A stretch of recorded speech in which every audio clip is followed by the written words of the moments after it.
Ave Maria, cheia de graça, o Senhor é convosco. Bendita sois vós entre as mulheres, e bendito é o fruto do vosso ventre, Jesus. Santa Maria, Mãe de Deus, rogai por nós, pecadores, agora e na hora de nossa morte. Amém. E viva Nossa Senhora! Viva! Todos os anos, quando nós vivenciamos esse acampamento mariano, a certeza que cada vez mais nós vamos tendo no nosso coração é que nós vamos entrando em tempos marianos para a igreja. Nós estamos entrando cada vez mais naquilo que nós podemos chamar de a hora de Maria. E para nós compreendermos o tempo que nós vivemos e aquilo que Nossa Senhora irá realizar na igreja e no mundo, nós precisamos entrar no mistério do livro do Apocalipse. Você sabe quem que escreveu o Apocalipse? Foi um apóstolo. Quem que foi? São João, que por sinal foi o apóstolo que morou junto com a Virgem Maria depois da Páscoa. Se você se recorda, no momento do Calvário, quando Jesus ali, crucificado, ele entregou a Virgem Maria como mãe de toda a humanidade. Quem aqui é filho da Virgem Maria, levanta a mão e diga eu. Jesus nos entregou Maria como nossa mãe, quando no alto da cruz ele disse a João: mulher, eis aí o teu filho, filho, eis aí a tua mãe. Isso é o entendimento espiritual dessa palavra que se aplica a nós. Porém, essa palavra também teve um sentido histórico muito prático na vida de João, porque a Virgem Maria, de fato, morou a partir dali muitos anos na casa de João. João recebeu Maria na casa dele, e até chegar a época da sua gloriosa assunção ao céu, durante muitos anos, São João morava com Nossa Senhora. Quem aqui queria morar na mesma casa que a Virgem Maria, se pudesse? Levanta a mão. Gente, olha só que maravilha. Imagina que beleza. Imagina que lindo você morar fisicamente na mesma casa de Nossa Senhora. Imagina os momentos juntos que São João e a Virgem Maria vivenciavam. Imagina as orações, os momentos de oração, de partilha da palavra, de conversas que eles viviam entre eles, na intimidade de um filho e uma mãe. E o mais bonito de tudo, imagina São João celebrando a Santa Missa, porque João era apóstolo, João era sacerdote, João estava presente na última ceia. Imagina que lindo, São João celebrando a missa na sua casa, e a Virgem Maria recebendo o corpo de Jesus das mãos de São João, como nos lembra São João Paulo II. É algo muito profundo. E agora, olha só que mistério. Dos 4 evangelistas, você lembra quais que são os 4 evangelistas? Vamos lá. Mateus, Marcos, Lucas e João. O padre Jonas dizia que dos 4 evangelhos, o evangelho mais profundo de todos é o evangelho de João, teologicamente falando. Aí a gente fica pensando assim: será que muitas coisas que João escreveu no seu evangelho, ele não aprendeu de Nossa Senhora? É um mistério muito grande. Então João escreveu o evangelho, João escreveu o livro do Apocalipse, como eu falava para vocês, que é o livro na Bíblia em que existem mais mistérios, quem sabe muitas coisas que João escreveu no livro do Apocalipse, ele também escutou da Virgem Maria quando eles moravam juntos. E agora olha só o mistério. O livro do Apocalipse diz que João recebia muitas revelações da boca de um anjo. Quem aqui acredita nos anjos, levanta a mão. Você sabia que você tem um anjo da guarda? Os anjos são esses seres espirituais que não têm corpo, mas que foram criados por Deus. Toca aí no seu ombro. Está sentindo o seu corpo, sim ou não? Toca no ombro da pessoa do lado aí. Sabe por que está sentindo o corpo da pessoa? Porque você não é anjo, nem ela é anjo. Você é ser humano. Os anjos são totalmente espirituais, eles não têm corpo. Esse é o anjo no sentido teológico. Mas nós também podemos pensar no anjo no sentido etimológico da palavra, porque anjo significa mensageiro. Então presta atenção nisso. Se você algum dia foi mensageiro de Deus na vida de alguém, você não é um anjo no sentido teológico da palavra, mas você é um anjo no sentido etimológico da palavra. Está entendendo? Alguém alguma vez na tua vida foi mensageiro de Jesus para você, sim ou não? Então essa pessoa não é um anjo teológico, mas é um anjo etimológico, porque foi mensageiro na tua vida. E se anjo é mensageiro, será que anjo, etimologicamente falando, não pode ser mensageira? Então, existe uma linha de interpretação do Apocalipse. Isso aí é uma coisa muito especulativa. Eu abro aqui esse parêntese. Uma linha de interpretação do Apocalipse em que o anjo que revela as coisas a João seria a própria Virgem Maria, que não é um anjo no sentido teológico, mas como mensageira, pode ser nesse sentido etimológico que eu falei para vocês. Então existem muitos mistérios no livro do Apocalipse, e agora eu quero partilhar com vocês alguns desses mistérios, para que nós entendamos de fato o que são os tempos de Maria, que nós cada vez mais vamos entrando. Se você tem a Bíblia junto com você, você vai abrir a Bíblia no livro do Apocalipse, no capítulo 2, Apocalipse capítulo 2, e nós vamos ver que nesse capítulo, e no capítulo seguinte, o capítulo 3, São João, ele escreve carta para 7 igrejas. São as famosas cartas para 7 igrejas do Apocalipse. Quais que são essas igrejas? A igreja de Éfeso, a igreja de Esmirna, a igreja de Pérgamo, a igreja de Tiátira, a igreja de Sardes, a igreja de Filadélfia e a igreja de Laodiceia. São 7 igrejas do livro do Apocalipse. Existe um intérprete do livro do Apocalipse chamado Venerável Bartolomeu Roshauser. Alguém já ouviu falar dele? Levanta a mão. Ele viveu no século XVI, ok? E Bartolomeu Roshauser, segundo muitos comentadores, ele fez a melhor interpretação que nós temos do livro do Apocalipse. Deixa eu perguntar uma coisa para vocês aqui.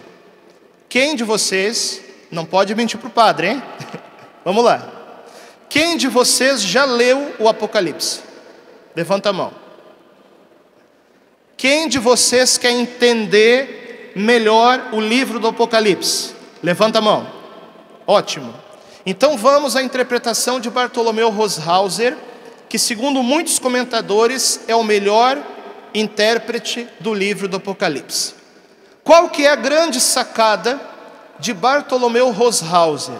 É o seguinte: ele diz que as cartas para 7 igrejas do livro do Apocalipse não são somente para 7 igrejas locais, mas que também simbolizam 7 tempos da igreja, 7 eras da igreja, desde o tempo dos apóstolos até a consumação dos tempos. Eu vou falar sobre essas 7 eras da igreja e você vai entender. Então vamos lá. Você que tem a Bíblia aí, Apocalipse 2. A primeira igreja é a igreja de Éfeso. A palavra Éfeso em grego quer dizer ímpeto. A igreja de Éfeso, segundo Bartolomeu Roshauser, é a igreja dos apóstolos. E por que é a igreja do ímpeto? Porque os apóstolos em Pentecostes receberam a graça do derramamento do Espírito Santo e cheios de ímpeto, cheios de Éfeso em grego, eles foram por todo o mundo pregando o Evangelho. E por isso você pode ver comigo, ali no versículo 2, aquilo que Deus fala para a igreja dos apóstolos. Conheço tuas obras, teu trabalho e tua paciência. Não podes suportar os maus, puseste à prova os que se dizem apóstolos e não são, e os achastes mentirosos. Por quê? Porque desde o início da igreja, também tinham falsos apóstolos, também tinham traidores que ensinavam heresias no meio do rebanho de Cristo. E os apóstolos eram aqueles que garantiam a continuidade da fé. Então deixa eu ver se você entendeu. A primeira igreja, igreja de Éfeso, é a igreja dos apóstolos. Aí, no meu caso aqui virando a página, nós chegamos à segunda igreja do Apocalipse, que é a igreja de Esmirna. Esmirna, em grego, quer dizer mirra, que é uma planta amarga.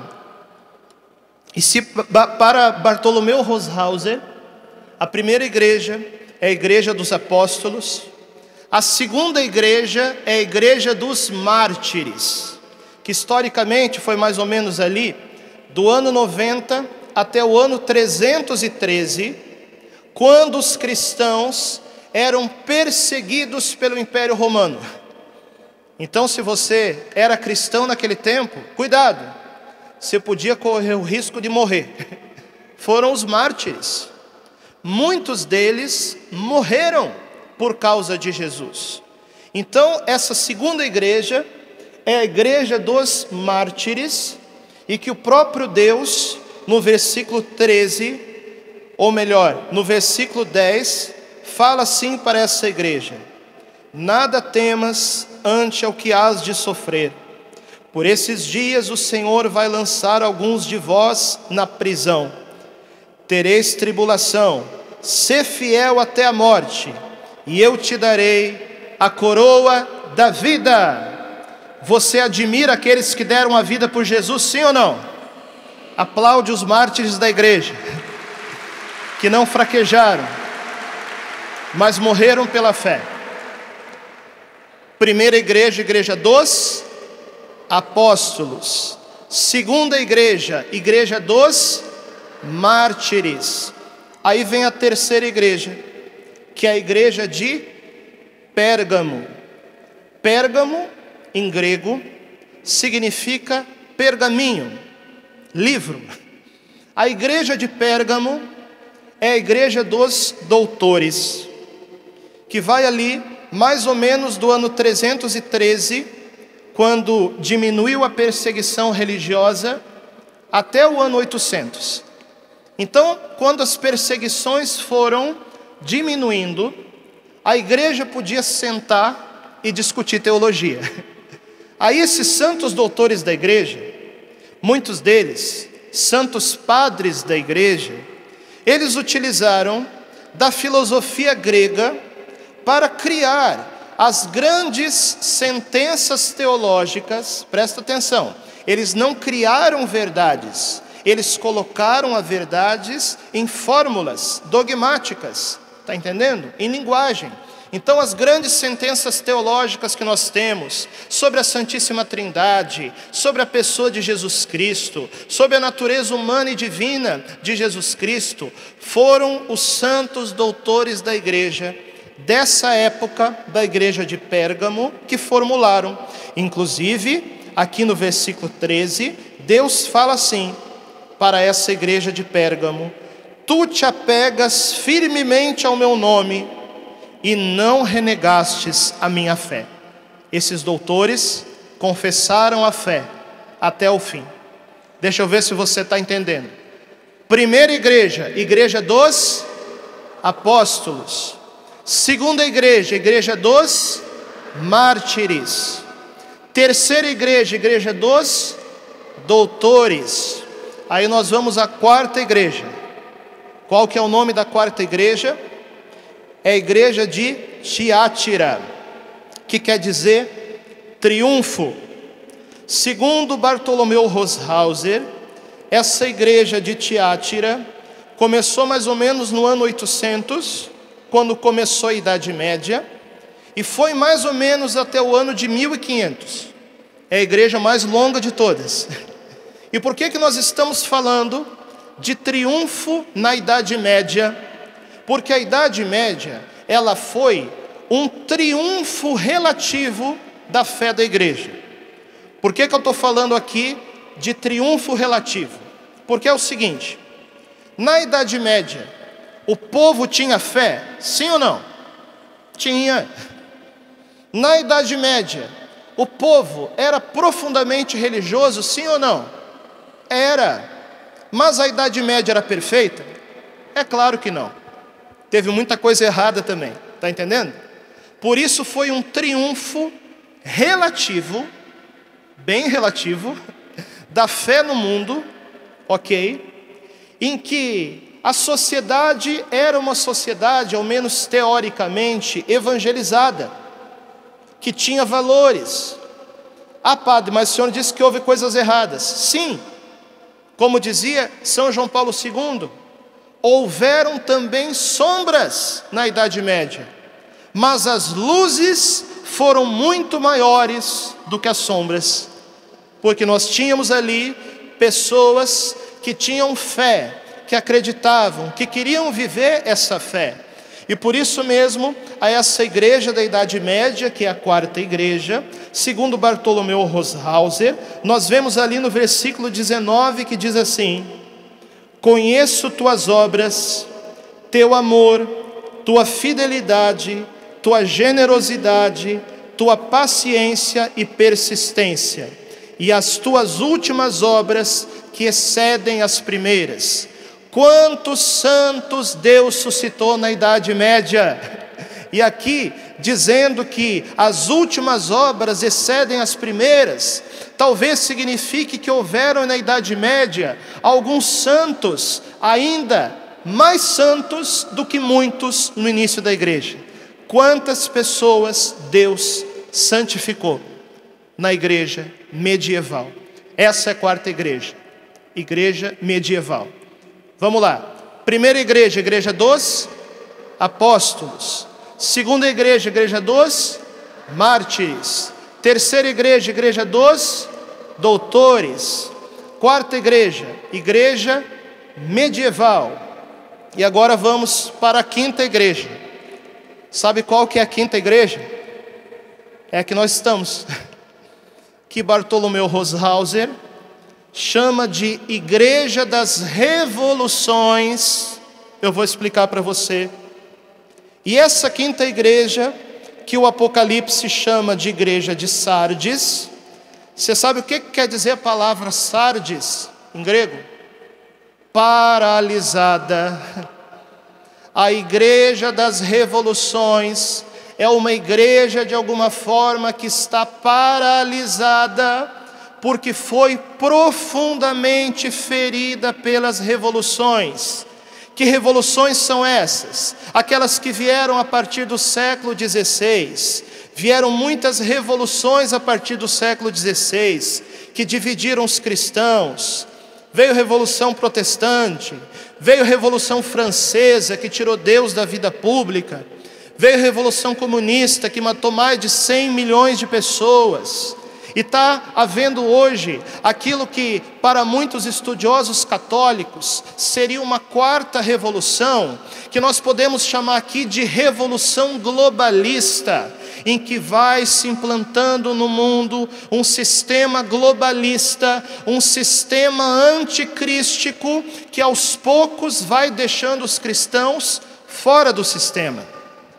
Porque os cristãos defendem a vida, sim ou não? Quem aqui defende a vida da concepção até a morte, levanta a mão. Uma salva de palmas para vocês. Mas essa revolução anticrística vai deixando os cristãos de lado, entendeu? Que não pode defender a vida. Impressionante, o mundo de hoje, né? Quem aqui defende a família, levanta a mão. Os cristãos defendem a família, uma salva de palmas para vocês. Só que para a revolução anticrística que está acontecendo, você não pode defender a família, está entendendo? Então, aos poucos, nessa revolução, os cristãos vão ficando de fora de um sistema anticrístico que vai sendo estabelecido. Por isso que a igreja de Sardes, que repito, é o tempo da igreja que nós estamos vivendo, é uma igreja ferida pelas revoluções, e a palavra de Deus é bem dura para esse tempo da igreja, hein? Olha só, o versículo, capítulo 3, versículo 1. A segunda metade do versículo 1. Repete comigo isso. Conheço as tuas obras. És considerado vivo, mas estás morto. Olha para a pessoa do seu lado aí. Vê se está com cara de vivo ou com cara de morto. Diz assim, ó, ressuscita defunto. Diz para a pessoa isso, conheço as tuas obras. É Deus que fala, né? Ele conhece o nosso coração. Agora, gente, a questão é a seguinte: de que morte é essa que nós estamos falando aqui? É da morte espiritual. Sabe por quê? Porque dentro dessa igreja ferida, que é a igreja de Sardes, existem muitas e muitas e muitas pessoas que estão mortas espiritualmente, pessoas que não têm vida espiritual, pessoas que vivem no pecado mortal, pessoas que estão sem fé, sem ânimo, longe de Deus. Esse é o território paralisado da igreja de Sardes, onde há tantas pessoas mortas espiritualmente. Fala para a pessoa do seu lado, espero que não seja você. Mas diz assim, mas se está morto, ressuscita. Sacode o ombro da pessoa e fala mais uma vez, ressuscita defunto. Agora a boa notícia. Olha o que Deus fala para a igreja de Sardes também.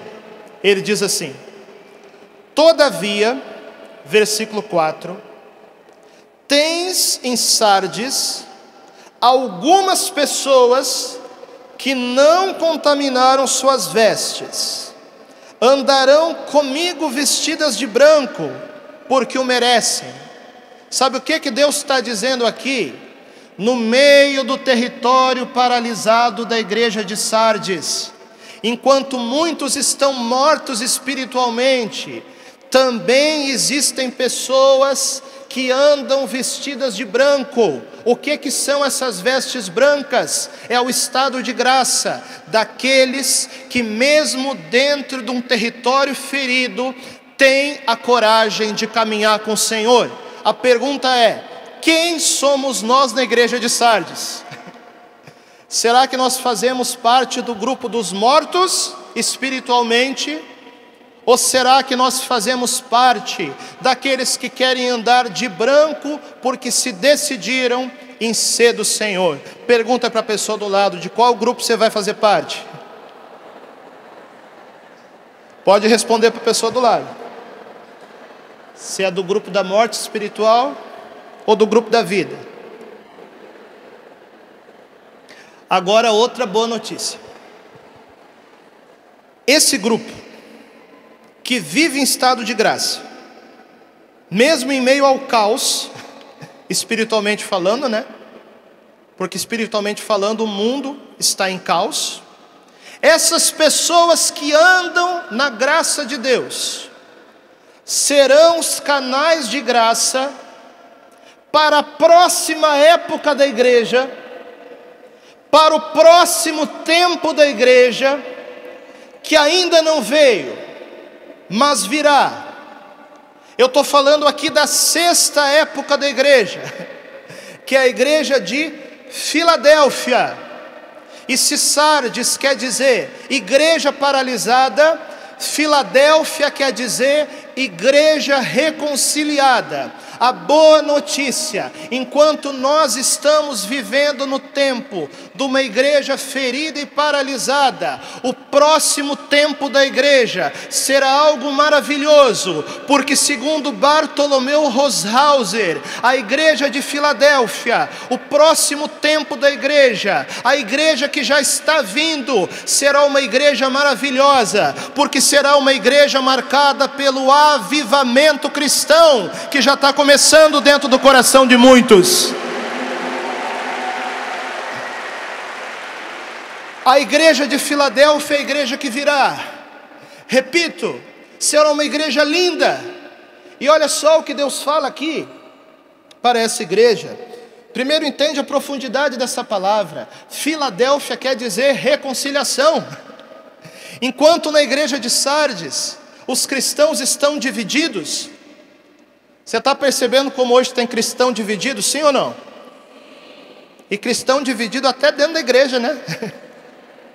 Católico discutindo com católico, brigando com católico. Se você ficar feliz, você vai bater palma. Mas enquanto a igreja de Sardes é uma igreja dividida, a igreja de Filadélfia será uma igreja reconciliada e una, e é a igreja que virá. Nós estamos caminhando para isso. É o próximo tempo da igreja. E por isso nós lembramos das próprias palavras da Virgem Maria em Fátima. Nós estamos aqui em um acampamento mariano e nós olhamos para as promessas de Nossa Senhora. A Virgem Maria disse em Fátima: por fim o meu coração imaculado triunfará, e será concedido ao mundo um tempo de paz. Esse tempo de paz que nós estamos falando aqui, que ainda não é a eternidade, e que é o triunfo do coração imaculado da Virgem Maria, pode muito bem se encaixar nessa igreja de Filadélfia, que nós estamos falando aqui. Até porque Nossa Senhora falou também em La Salette, que virá a reconciliação dos homens com Deus, e quando o mundo se reconciliar com Deus, nesse tempo do triunfo do coração imaculado de Maria, que nós estamos esperando, as pessoas também se reconciliarão entre si. Por isso Nossa Senhora falou em La Salette: haverá unidade entre os obreiros de Cristo, e haverá na igreja de Filadélfia um tempo de evangelização tal como o mundo nunca conheceu. Repito, a igreja de Filadélfia, o próximo tempo da igreja, será uma igreja linda, e nós estamos caminhando para isso. Nós vamos fazer parte dessa vitória. É o triunfo do coração imaculado de Maria. E aí Deus fala para essa igreja, igreja de Filadélfia, versículo 10: porque guardaste a minha palavra na minha paciência, também eu te guardarei na hora da provação que está para sobrevir ao mundo. E aí nós entramos no tempo da sétima igreja, que é a igreja de Laodiceia. A palavra Laodiceia quer dizer juízo. A igreja de Laodiceia, que é a igreja do embate escatológico final. E a igreja de Laodiceia é a igreja que verá o Senhor vir para julgar, conforme a promessa dele. Então, olha só o entendimento da coisa. Na quinta igreja que nós estamos vendo muito sofrimento no mundo, sim ou não? Sobretudo de 4 anos para cá. É verdade ou não é? Olha quanta coisa a gente já passou. Olha quanta coisa está acontecendo. Vocês estão acompanhando a situação lá de Porto Alegre, Rio Grande do Sul? Quem que viu notícia, levanta a mão. É minha cidade natal, Porto Alegre. A rua que eu morava antigamente lá em Porto Alegre está cheia d'água, entendeu? Vocês estão acompanhando as notícias. Quantas coisas estão acontecendo no mundo. Quantas provações estão acontecendo no mundo. Mas sabe qual que é o mais bonito de tudo isso? É que essas provações, segundo São Paulo, são como que as dores de um parto. Quem aqui é mãe, levanta a mão. Todas as mamães. Respondam para mim, mães. Parto dói ou não dói? Dói. Ainda bem que o padre não tem esse problema, né? Mas me diga uma coisa. A dor de um parto, o sofrimento de um parto, eu sei que dói, mas não é uma dor que vale a pena. Por quê? Porque você está concebendo uma vida. Você está gerando uma vida. Esse é o entendimento do tempo que nós vivemos. Diz São Paulo: a terra está como que em dores de parto, no aguardo da nova criação. Permanece firme, permanece fiel, suporta as dores de parto, porque depois que passar o tempo das dores de parto, virá uma nova terra maravilhosa que Deus está preparando para nós. Fala para a pessoa do lado: não desiste, permanece firme, suporta a dor do parto, que eu quero estar contigo na nova terra que virá. Então, ainda na quinta igreja de Sardes, nós vemos todas essas provações do mundo, que Jesus, no capítulo 24 do Evangelho de Mateus, ele fala: a perda da fé, as guerras, a fome, as catástrofes naturais. E Jesus fala assim: tudo isso é o princípio das dores. Depois Jesus fala: mas primeiro é preciso que o Evangelho seja pregado no mundo todo, que é o que vai acontecer na igreja de Filadélfia, que vai ser essa preparação para o embate escatológico final. Então prepara, Deus te trouxe aqui, Deus te sustentou até aqui, Deus te carregou até aqui, Nossa Senhora te trouxe no colo, para que você saia desse encontro, e você seja esse canal de graça, para fazer brotar desde já a igreja de Filadélfia na tua paróquia, a igreja de Filadélfia no teu grupo, a igreja de Filadélfia na tua casa. Nós queremos deixar para trás a igreja de Sardes, e entrar na igreja de Filadélfia, que é a igreja do triunfo do coração imaculado de Maria.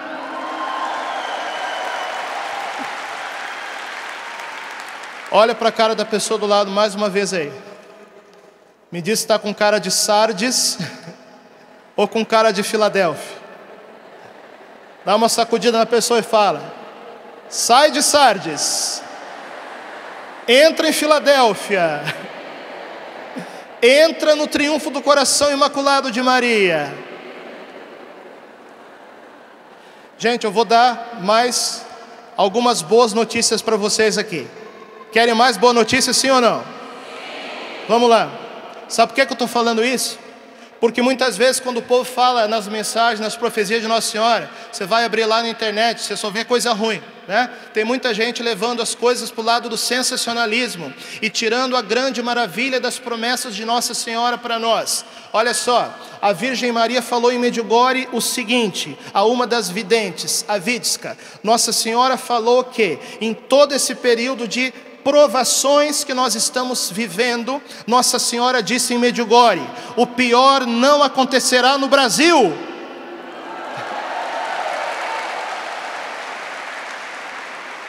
Mas eu tenho outra boa notícia para você, que é a seguinte: o mesmo livro do Apocalipse que nós estamos falando aqui, que nos fala na luta, na batalha entre a mulher vestida de sol e o dragão vermelho, claro, nós temos muitas possibilidades de interpretação dessa palavra, e que às vezes não são nem contraditórias entre si, entendeu? Podem se complementar. Então, uma possibilidade de interpretação dessa palavra, que se complementa com outras, que não é única, mas é uma possibilidade, é a seguinte: Se nós olharmos geograficamente, tá? Lembra do que eu estou falando? O combate da mulher vestida de sol, que estava grávida. Grávida de quem? De Jesus, combatendo o dragão. Pois bem, interpretando geograficamente, existe um continente no mundo. Quantos continentes eu falei? Existe um continente no mundo que tem o formato de uma mulher grávida. Sabe que continente é esse? É a América. E o mais bonito de tudo, o ventre da mulher é onde fica o Brasil. Nossa Senhora está gerando um povo novo aqui no Brasil. E Nossa Senhora tem usado para isso a Canção Nova. E Nossa Senhora tem usado tantas coisas para que isso aconteça. Nós tivemos aqui na Canção Nova o aprofundamento mariano com o Padre Geso, que também estava pregando no acampamento mariano aqui. Sabe o que o Padre Geso falou para mim? Olha, ele nasceu na Índia, ele mora 2 anos no Brasil. Ele falou para mim assim: eu nunca vi um país que divulga tanto a consagração a Nossa Senhora como o Brasil.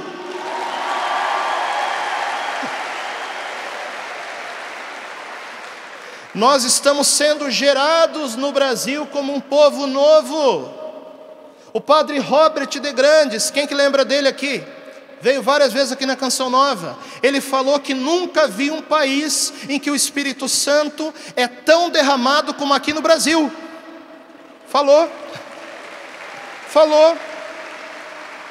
A Pat Mansfield, que foi uma das pessoas que iniciou a renovação carismática católica, falou em profecia que Deus vai dar sobre o Brasil uma autoridade espiritual para ser canal de graça para o mundo. E o Padre Rufus, exorcista, quem que lembra dele? Quem que viu ele aqui na Canção Nova? Ele falou que os piores demônios que ele já enfrentou foi aqui no Brasil. Sabe por quê? Porque o demônio quer impedir os planos de Nossa Senhora. Mas se o demônio tem atacado tanto o Brasil, é que Nossa Senhora tem uma predileção pelo Brasil. E as coisas vão se encaixando e vão ficando cada vez mais claras para nós. E aí, gente, nós vamos entendendo que para nós sairmos da igreja de Sardes, paralisada, e entrarmos na igreja de Filadélfia, do triunfo do coração imaculado da Virgem Maria, existem 2 passaportes para nós fazermos essa passagem. Quantos passaportes eu falei? 2. Quais são esses 2 passaportes? Um deles é o batismo no Espírito Santo. O outro deles é a consagração à Virgem Maria, que no fundo, são a mesma coisa. Diz para a pessoa do lado: vem para Filadélfia, seja batizado no Espírito Santo, te consagra a Nossa Senhora, saiamos de Sardes e entremos em Filadélfia. E gente, eu defendo isso, eu levanto essa bandeira. O batismo no Espírito Santo e a consagração à Virgem Maria, no fundo, são uma coisa só. O que nós somos chamados a ser? Nós somos chamados a sermos marianos ou nós somos chamados a sermos carismáticos?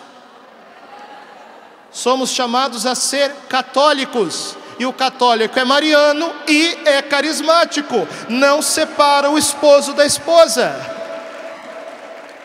E por isso, quanto mais nós tivermos a coragem de nos consagrar à Virgem Maria, é como se nós já estivéssemos entrando no território dessa igreja renovada de Filadélfia. Nós vamos entrando no útero espiritual do coração da Virgem Maria, e nós vamos nos consagrando, e ela vai gerando em nós. Ela é a mulher vestida de sol, ela vai gerando esse novo homem, essa nova mulher, esse novo Brasil, porque Nossa Senhora tem uma predileção especial por essas terras.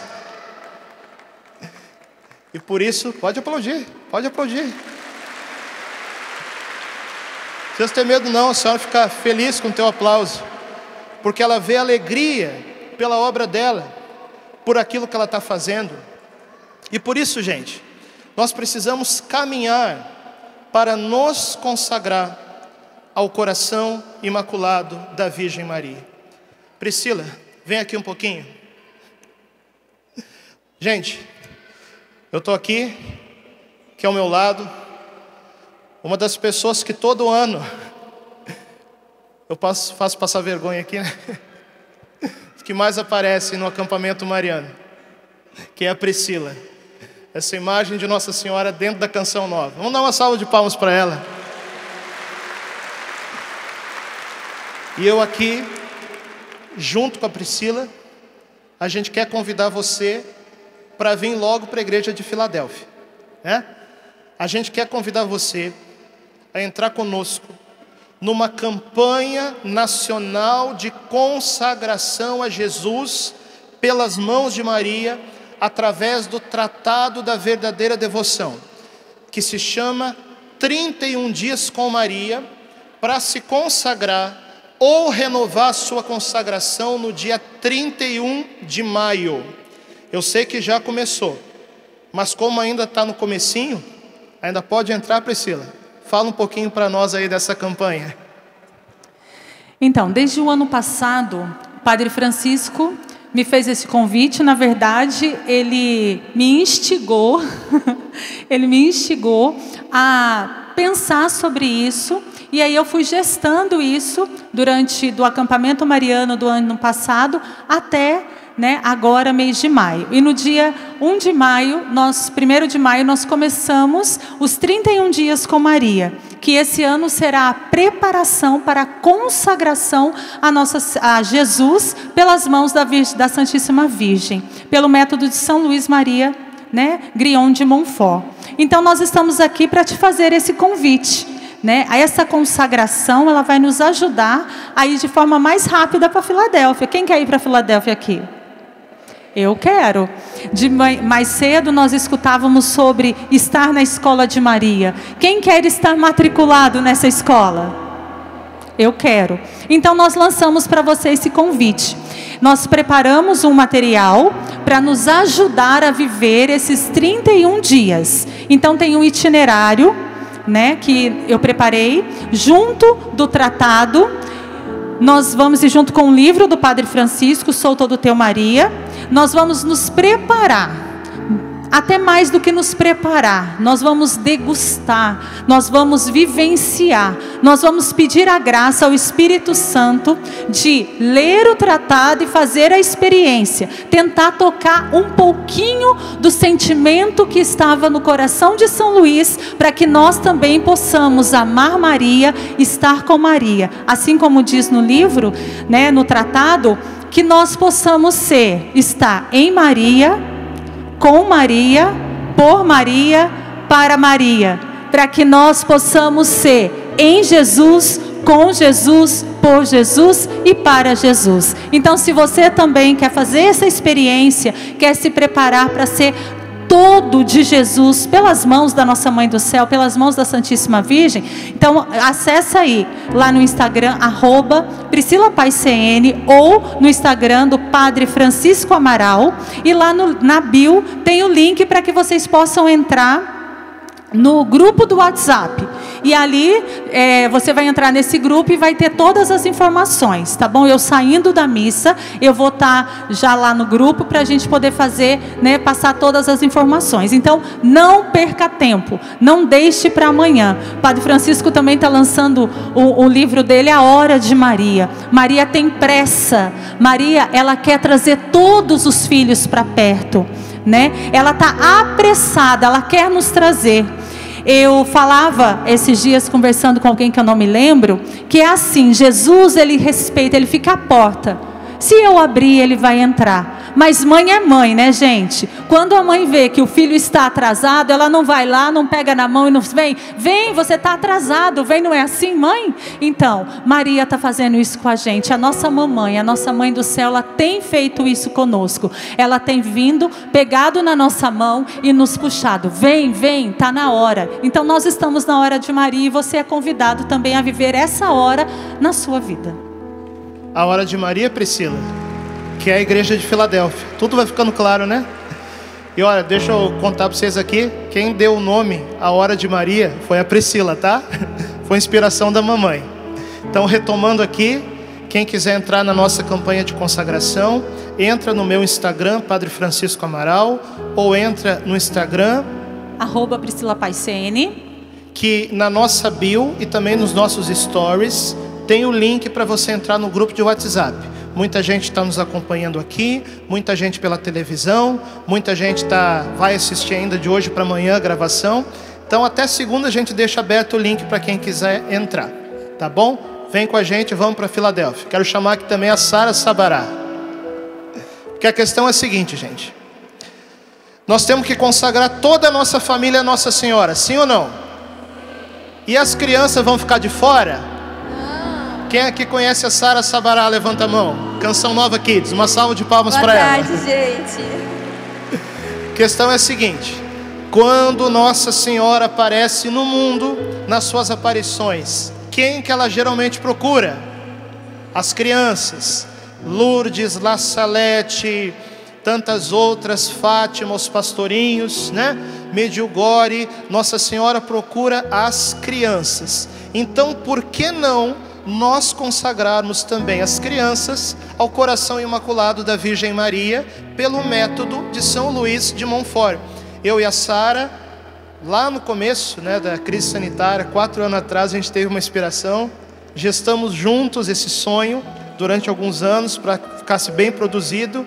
E o que é que nós temos na mão agora, Sara, para consagrar as nossas crianças?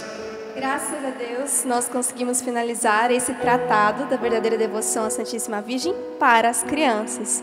Então, eu e o padre fomos inspirados para que nós pudéssemos adaptar todo o tratado, capítulo a capítulo, para que as crianças pudessem entender toda a mística dessa consagração e pudessem ter a graça de fazê-la, para que a gente pudesse já preparar o coração delas, né? A gente não podia privar as crianças, porque o tratado original ele tem uma linguagem mais antiga, mais difícil, até mesmo para nós adultos. E aqui também, até quem é adulto, viu, gente, fica mais fácil de entender. Então, nós estamos no nosso Instagram da Canção Nova Kids, o padre até esteve conosco, fazendo os 30 dias de orações preparatórias para a consagração, ou para quem já é consagrado fazer a renovação, no dia 24 de maio, porque é o dia de Nossa Senhora Auxiliadora, que é a patrona da Canção Nova. Então é a primeira vez que a gente está fazendo essas lives para poder o povo acompanhar. Depois vai ter outras campanhas, claro, né? Com certeza. Então assim, crianças a partir de 7 anos, quem que tem filho, filha, criança a partir de 7 anos, levanta a mão. Quem que tem netos, sobrinhos, aqui ó, quer consagrar suas crianças? Tratado da verdadeira devoção para as crianças. Você pode adquirir no loja.cançãonova.com, também no nosso Instagram, Padre Francisco Amaral, Canção Nova Kids. Você vai ter lá o link para adquirir. Então é hora de consagrar todo mundo, inclusive as nossas crianças. Obrigado, Sara, por ter respondido ao sonho da mamãe. Deus abençoe, gente. Uma salva de palmas para ela.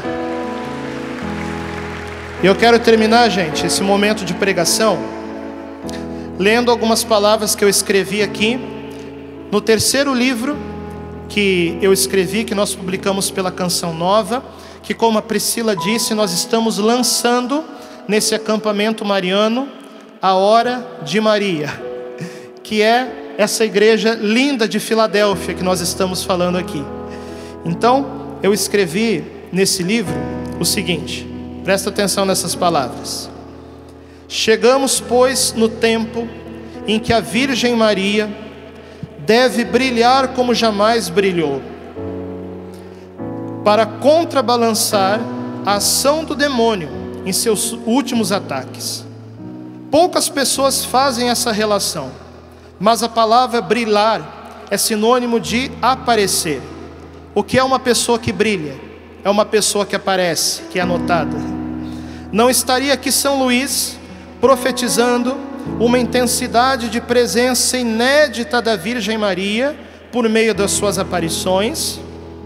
Qual que é a finalidade desse aumento extraordinário das aparições marianas no nosso tempo?